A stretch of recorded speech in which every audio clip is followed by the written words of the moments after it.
sejam todos muito bem-vindos. O meu nome é Marcos, eu sou do canal do Escritor Cínico e esse aqui é o vlog do Vivo Livros. Dando continuidade ao nosso projeto de leitura de S, e eu achei o box aqui, ó, O Navio de Teseu. Nós vamos falar do 8º capítulo. Mas antes vamos fazer um breve resumo sobre o capítulo interlúdio, que eu até cheguei a comentar com vocês, que pensei que fosse o 8º capítulo anterior, mas foi o interlúdio. Um capítulo pequeno em que nós descobrimos que S aderiu à resistência contra a guerra e saiu matando vários agentes do Vélvoda, que continua invadindo locais e expandindo a sua fabricação de armas. E durante o capítulo foram vários agentes que apareceram em algumas páginas ou parágrafos e que S assassinou. Nesse capítulo 8, S tem uma nova missão. Dessa vez, ele vai para um lugar chamado Território, que é um pequeno país localizado próximo à linha do Equador. Acredito eu que seja na América Central pela descrição da vegetação e dos locais. Então S encontra com um casal nativo, que com ele entra numa canoa e eles vão rio acima à procura do local onde S vai fazer a sua ação. A gente não sabe quem será que S vai assassinar desta vez. E no caminho ele lembra, há um flashback no livro, que ele teve uma conversa com Redemoinho, dentro do navio ainda, e Redemoinho não queria que ele fizesse essa ação. Ele insiste sem Redemoinho saber, resolve então fazer os contatos com esse casal e vai para o território. E essa decisão ele toma não foi somente após a discussão que ele teve com Redemoinho, foi depois de passar vários aviões e parece que tem uma arma que eles desconhecem, porque fez um barulho tão forte, deu um deslocamento tão grande que o navio quase virou e alguns marinheiros escorreu sangue, tanto do nariz quanto das orelhas. E após esse flashback que S tem quando ele está deitado na canoa, escondido, porque o casal coloca sobre ele uma rede, várias redes na verdade, e no caminho ele passa por uma aldeia pobre, onde tem várias canoas colocadas na margem. O caminho continua, eles continuam navegando pelo rio, e essa então e o casal passam por uma outra aldeia, essa já um pouco mais desenvolvida com luz elétrica. E essa então reflete que Vélvoda conseguiu dividir o país. Pessoas que aceitam o progresso a todo custo e pessoas que não aceitam e que preferem viver segundo as tradições. No caminho também ele percebe que as montanhas, uma cadeia de montanhas, tem um nicho incrustado nas pedras e que nesse nicho são desenhados vários símbolos, raios, olhos, figuras geométricas, etc. E tem uma coloração azul. E que esse casal, quando passa por essas montanhas e diante desses símbolos, fazem uma reverência. Eu esqueci de dizer que esse casal, a mulher traz um bebê amarrado nas costas. E o bebê olha tanto para S que S fica meio desconcertado. Eles chegam ao local onde S vai fazer a ação. As montanhas, em sua maioria, têm o topo cortado, como se tivesse realmente cortado proposital e feito uma cratera. Na verdade, são os homens de Vélvoda que estão ali, com as máquinas, fazendo um trabalho para tirar uma substância azul que é muito cobiçada pelo mundo. Nessa montanha que eles chegam, ela é avermelhada, tem a vegetação, mas o seu topo é avermelhado e ela não está totalmente cortada. Ainda resta parte do topo. Ele desce à margem da montanha, o casal o deixa à margem da montanha, vai para o meio do rio e S sobe. Na verdade, é uma casa muito bonita e que demonstra que a pessoa que mora ali tem condições econômicas.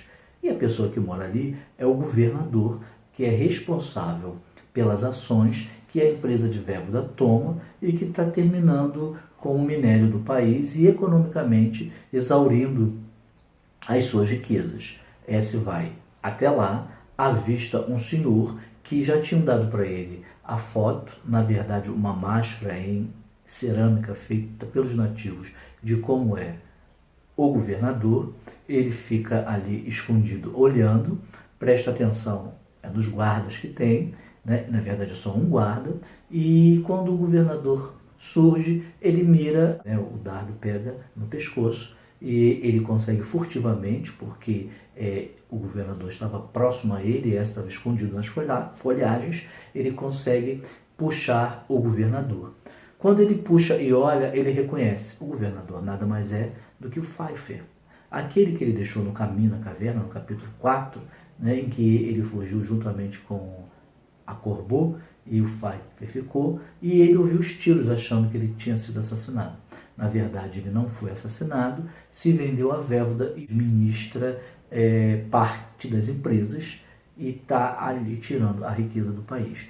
Então, S começa a conversar com ele, ele está paralisado, mas não está morto, consegue responder e falar, e questiona S, né? E há todo um diálogo de quem perdeu quem na vida, quem foi que se perdeu na vida. S que continua perdido, não sabe o que é, mas para dar sentido à sua vida, entrou na resistência, ou ele, o governador, que era pobre, né, o Pfeiffer, e que acabou se aliando à Vévoda para ter uma vida melhor e dar uma vida melhor aos seus filhos e à sua família em geral. Mas o que mais irrita S em toda essa conversa é o cinismo de Pfeiffer. E aí o guarda que protege a casa se aproxima e ali do alto mata o casal que está no meio do lago esperando S. S fica possesso, mata com um dardo o governador e o guarda também.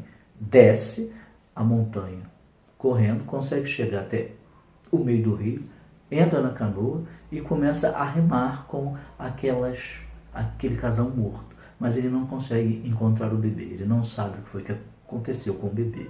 Ele rema, vai passando por aldeias que estão totalmente queimadas, porque na sua conversa Pfeiffer falou para ele de que foi descoberto que estava em curso uma revolução para destruir, né, os equipamentos da empresa de Vévoda ali no país. E então eles, sabendo disso, agiram antes e saíram queimando as aldeias e matando os nativos. S continua a remar e vê à sua frente várias canoas, né, pessoas fugindo também. No momento em que ele está remando, ele começa a gritar para os nativos para ver se alguém, né, diz para ele o que está acontecendo. E aí, quando ele está se aproximando da última canoa que fecha aquele cortejo de várias canoas que estão fugindo, ele vê Sola, e mais nova, e mais à frente ele, muito mais novo. Ele não entende nada, mas eles acabam entrando por outros afluentes, ele se perde e depois de se deixar levar pela corredeira, ele consegue chegar no mar.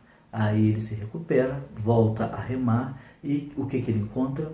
O navio de Teseu, ou seja, o navio que ele está em chamas, os marinheiros mortos.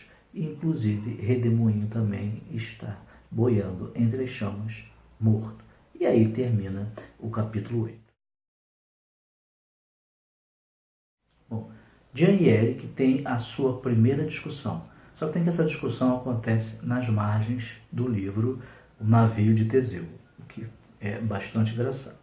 Jean também conta para Eric que recebeu um e-mail da sua irmã, onde ela avisa que os pais estão preocupados com ela e que vão visitá-la. Eric pergunta para Jean o que foi que ela encontrou quando ela invadiu a casa Edmond e vasculhou as suas anotações. Ela disse que não achou nada de Ekstrom, um possível candidato a ser o verdadeiro Strack, mas sim de Summerbay, que é um outro possível candidato. Jane dá uma notícia que não é muito boa para os dois, de que a polícia está no campus e no escritório de Mod, e ela está com muito medo. Mas ela jura para Eric que não tirou nada do lugar. Ela somente pesquisou e anotou o que ela achou que era importante. Mas ela também tem outras notícias que não são muito boas. né? Uma delas é que os pais estão realmente vindo visitá-la e que quando ela chega próximo ao seu apartamento, os pais estão tirando as coisas de lá. O Eric pede a Jan que coloque no quadro de avisos um bilhete para Mod, para que ele e Eric tenham uma reunião. Os dois têm uma reunião, Eric e Mod. Então o Mod convida Eric para participar da sua equipe de pesquisa sobre Strack. Ele fica todo animado, mas a Jean disse que ele não vai aceitar isso, né? E ele não responde. Jen também é demitida da biblioteca, não tem aonde morar, e então o Eric a convida para morar com ele.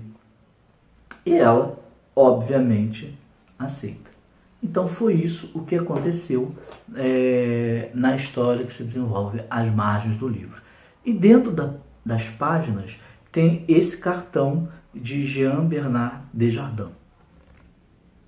Está na página 361 e diz o seguinte: uma pessoa não é nem mais nem menos que a história de suas paixões e realizações. WM Strack. É isso, pessoal. Se vocês gostaram do vídeo, não deixem de dar o seu like.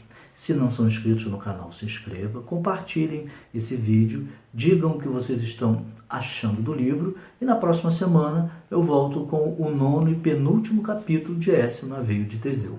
Até lá!